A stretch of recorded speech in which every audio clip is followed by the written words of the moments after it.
let's keep this in mind, that they're not allies.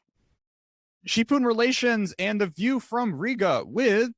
Hello, Jordan. My name is Aleksandra Bērziņa-Čerenkova, and I run the China Studies Center at the Stradins University. I also am heading the Asia Studies at the Latvian Institute of International Affairs, so that's more in the think tank side. I'm also a proud affiliate of King's College London, a Lao China Institute, and a European China Policy Fellow at Merrick's. So that's about it. Great. So let's bring it back to the early days of the Xi-Putin relationship. Why as soon as Xi came to power, did they try to, frame the relationship publicly as this bromance? Well, because in authoritarian countries, one might argue, these personal displays of what the leaders think, what they like, of their likes, their dislikes, and their sympathies matter in shaping the public opinions. So I'm sure, and that I do agree with those who believe that it's much more complicated than that, that when we do elite screening, elite monitoring, we shouldn't just focus on the headlines. We should, be able to pinpoint the great cardinals, the people who are behind the ideologies. That is all true. But let's not forget that for the wider audiences in both of these countries, and I do research both of these countries, my work is to follow these information sphere, the Russian one. I'm a discourse analyst by training. So at the end of the day, what we find important is what rings with the populations. And what these two people, how they appear, how they communicate their relationship, does indeed ring back with the population. Do you think they enjoy the time they spend together? Of all the if I'm Putin and I could be hanging out on a yacht, or I'm hidden up in a castle, is it a highlight of my month to get to spend an hour making jianbing with Xi, or is this kind of a chore? See, the funny thing is you said jianbing, because and that is something that really in my mind is interesting, because the pancake making thing, it rings back differently with the Chinese and the Russian audience. When Russians hear this, they immediately imagine blini, and the Chinese imagine jianbing. So again, it's a funny statement. But that aside, it's hard for me to comment, right? Because under the situation that we are in now, even if he was the funnest person in the world to be around, and I would still advise you against going on his yacht, and especially don't take any tea from that guy. I shouldn't be laughing. That's horrifying. But another thing that matters is that Xi has been a guest many times in St. Petersburg, and Putin has hosted him in St. Petersburg. And that, again, is something for the domestic population. Putin has been displaying himself as this person from St. Petersburg, and who's trying to raise the profile of this city, of this once capital, to give it international status. And Xi going to these meetings, and also kind of, that again feeds back to this friendship. He understands Putin as this St. Petersburg person. What has each country been trying to get out of the other over the past decade? Perfect. What do they want? What do both sides want in the relationship? So the book that is coming out any day now that I wrote, I use this concept of perfect imbalance to characterize the relationship, and I do believe in it. So and I borrowed it from the gaming industry of all places. And in the gaming industry, perfect imbalance basically means creating such gameplay that the player who's not as strong can still win using this environment. So this environment kind of plays in your favor, even if you're not as strong as the other player, and you can use this to your advantage. So my opinion is that, of course, there's a lot of complementarity in the Russian-Chinese relations. And of course, the obvious thing that we all go to, it's almost a cliche, are the natural resources. But if you think about it, it is important for Russia. It kind of provides it with some leverage, that it has this market in the East. And it has been using this rhetorically as well, saying that we do have a market in the East. We saw that in 2014 as well. So that's the obvious one. On the level of stories they tell, of strategic narratives, China and Russia have also been pushing this narrative of cooperation in innovation. In my assessment, that is more of a wishful thinking, and I also write about it, that It feels that this is something that they want, especially the Russian population, to buy, because the Russian population is really heavy on the Chinese are, using our resources and cutting down our forests, kind of the narrative. So this innovation is more of a wishful thinking. However, I do not also side with those colleagues who say that there is absolutely nothing for China to be gained technologically when it comes to Russia. China does refer to Russia as veteran, which is, of course, a nice way to call someone who's not as good at something as they used to be.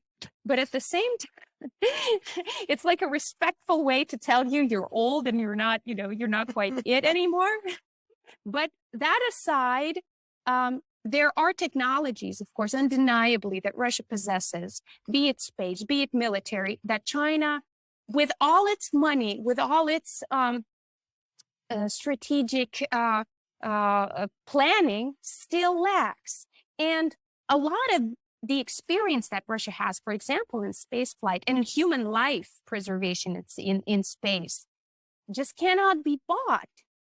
Russia has been doing this for decades and has paid for every mistake with blood, sweat, and tears. And so for China, it wouldn't make sense to go that way. It would make sense to see what can be gained here. So that's two, right? So first of all, the resources. Second of all, technology, right? Third of all, of course, let's be clear, both countries understand that their relationship is detrimental for Eurasian and maybe global stability. They understand, and they also, and both of these countries have some sort of a mission thinking, mission ideology in them ingrained, right? Especially the Russians. For the Chinese, it's about getting back on the horse, getting past the 100 years accumulation. For Russia, it's also about proving themselves and this mission. We're the good ones, actually. We're the misunderstood ones. So this narrative, and that also puts them on the proverbial, on that one side across from many other players. So there's that level. So they cannot really avoid one another. And they do see that they have to, of course, both of them approach this a little differently. Russia is aware of the differences. Sometimes my colleagues, often enough, refer to this as the asymmetry. And others fight against it and say that Russia still has a lot of leverage, be it as it may, but still Russia is trying to exercise other instruments to maybe offset this quote unquote asymmetry, such as, for example, trying to involve India, trying to fall back on other partners, to avoid granting China this role of this leading partner in the relationship. But still, so I argue there's a lot complementarity between these two. I want to talk about is this sort of Russian public uncomfortability with dependence on China, which is about to be, multiplied pretty dramatically as these sanctions come down the pipeline. Can you explore that dynamic a little bit more? Well, certainly the Russians, who am I to speak in the name of the Russian general public? What do they think? It's hard to say, but it still kind of feels, and this is absolutely unscientific what I'm saying, maybe a little bit on some of my anthropologist colleagues would agree with my methodology, but definitely not my IR colleagues. But I would still have to say that, of course, the Russians are uncomfortable with, they do not hold any hopes as to China being a helpful hand, or China being, or they do not also believe that China at any point in time would be willing to do Russia's bidding. At the same time, it would seem that this opportunity, the two heads of Russia, right, of the imperial kind of this understanding, one head looking up towards Europe and the other looking towards Asia, it does feel like it gives them some advantage that could be, in theory, used. But at the same time, again, who am I to speak in the name of the Russian population? However, the people that I have spoken to, at the same time, they fear that Russia will not be able to ride this advantage, and they will end up losing out to China. You also alluded to the idea that the relationship sort of shores up Putin and sort of national confidence in the Russian path, that kind of the decisions that that Putin is making around the world is the right one. Talk a little bit about the sort of like self-reinforcing autocracy dynamic that happens between the two countries. Certainly, and I think I'm trying to avoid talking about the war in Ukraine so far, but I will definitely be talking about it later. I hope you also will allow me to. But this is the moment when I already have to invoke that and where I already have to mention that, because in the early days, it kind of felt that Beijing was it wasn't very, very happy about what Russia was doing. It was very ambiguous, but at the same time was happy that it was causing the West headache. And I think that the reinforcement that you just talked about has a lot to do with that. So both countries see eye to eye when it comes to this total sovereignty. Whatever happens within our borders is our business kind of thing. Ironic, given the situation in Ukraine, the war in Ukraine. Also, the idea of some kind of a Western ideology that's poisoning the minds, and that is basically being weaponized to undermine the regimes, that's also shared in Beijing and Moscow. And also the idea that, but at the same time, the idea that these countries have a lot of resources, they have a lot of potential, they're just extremely strong, populous, wide, and that this idea that it's been exploited by these outside forces before, and it can happen again unless we're careful. Chaos in the Chinese mythology of today, it's the idea of the chaos that will come if something happens to the Communist Party. And in the Russian mythology of today, it's the falling of the values of the Russian, and it's interesting. It's actually being translated across culture, because we know that both China and Russia are very multi-ethnic, multicultural. So in Russia, the story goes towards the Russian, the ethnic population. It goes, this is against the values of Orthodox Christianity that we're the last bastion for. Whereas among the Muslim population, the same story, just take out Orthodox Christianity, insert Muslim faith. But that's the general, and that's what really that translates. So let's bring it to February 22. What struck you most watching the lead up to the war, and how both countries were talking about what was happening?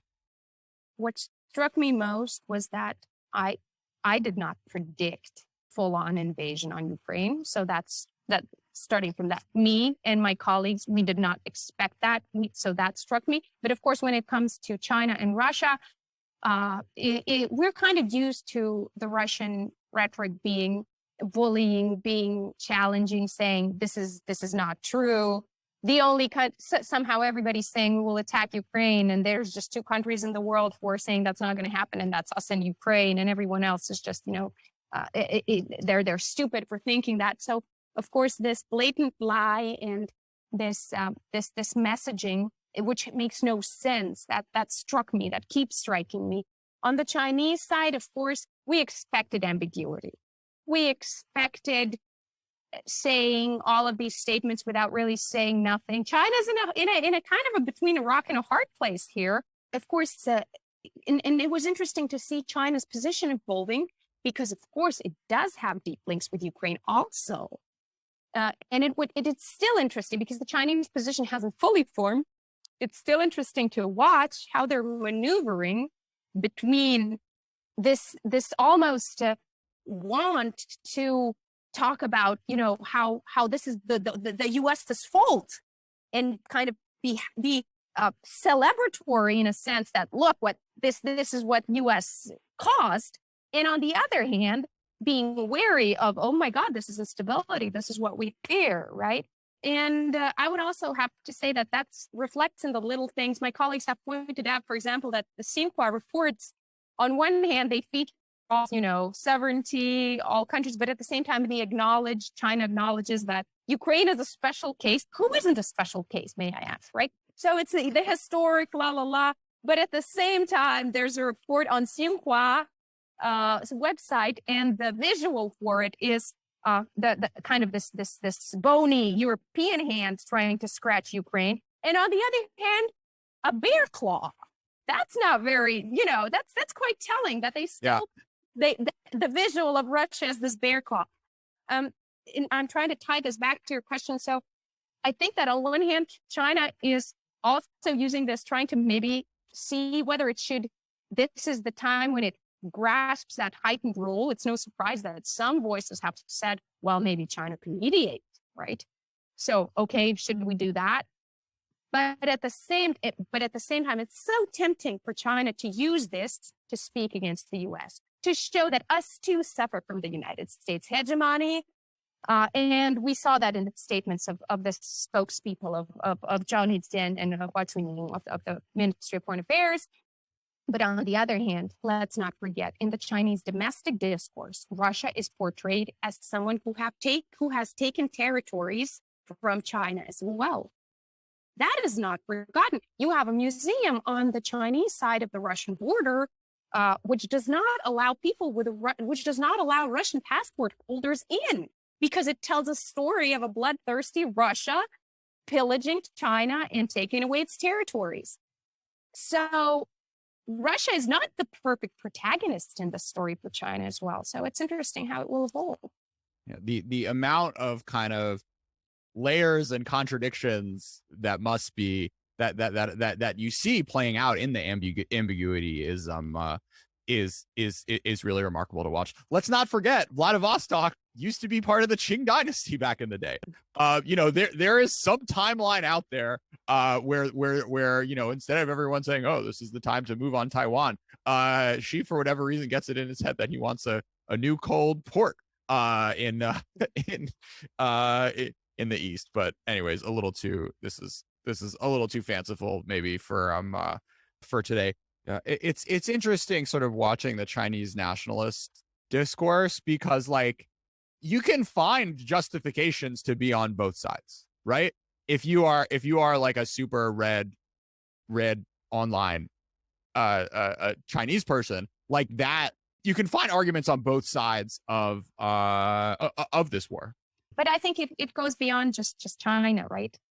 And I think what is extremely interesting about and in China actually, I'm just quoting my colleague, one of my Russian colleagues, Igor Denisov, who posted this. He conducts a really close analysis on what is happening in terms of the Chinese messaging, and he's writing about how the Chinese ambassador to Ukraine, how the messaging was, and basically how it was unexpected that, and how he emphasizes that the Chinese policy towards Ukraine has always been friendly, and basically how unexpected it is for them that the locals are that there's a lot of anti-China sentiment, right? So, and they're trying to balance that, and they're trying, to warn their citizens to maybe not display, even though during the first days of the invasion, the message was, or even before that, display a Chinese flag, say you're Chinese, you have nothing. And now it's like, keep a low profile, everybody.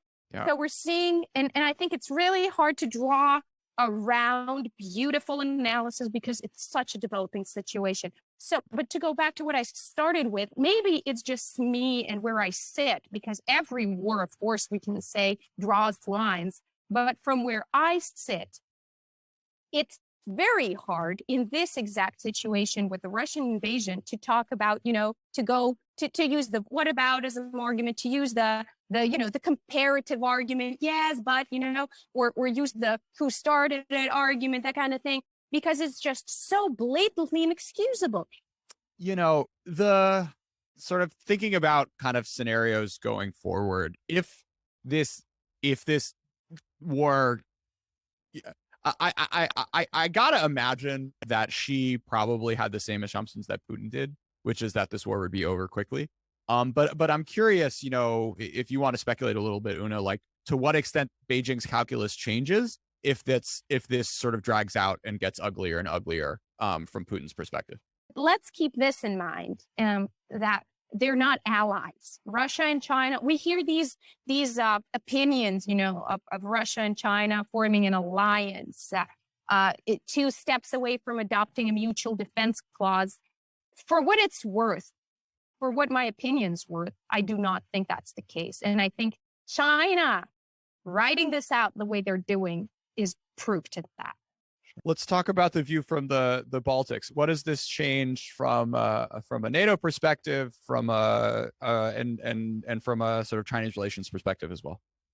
Well, first of all, I think it's drawn a very clear line of where NATO is, and it's a couple of years ago we were talking about a brain-dead NATO that served its purpose, a remnant of the Cold War, and the Baltic states and Poland and some other, actors within the EU that have seen this firsthand, seen the Russia threat firsthand, were unwilling to give up on NATO, and we're talking about and especially the transatlantic link. We're talking about not really being on the side of European strategic autonomy, not really believing that Europe would do much because our number one threat was Russia. At that time, even though it was after Crimea, and even though it was after the Warsaw Summit of NATO, it's still it sounded distant, and it sounded exaggerated in a lot of capitals. After Putin's actions and the decision to invade Ukraine, no more. It does sound justified. And during my time in the US, and that was 2019, 2020, I interviewed a lot of folks that were in the security establishment and that, were NATO related and had NATO careers in the past and in US military careers in the past. They would refer to us in a friendly way. We were as pestering Washington for support, saying that the end of history is a fiction, saying that there's still issues, and saying that this is not Cold War mentality, but this is simply necessity, that we need this support. And I have to say our Lithuanian neighbors were the most persistent, I guess, up and down in every corridor on the Hill, screaming bloody murder. And now we see it's been justified because we see where the NATO border falls, and we see that outside of that border, yes, we can send weapons, we can send humanitarian aid, we can provide warranty and shelter to the ones who cross over, but nothing beyond that, because anything beyond that would spell an escalation, right?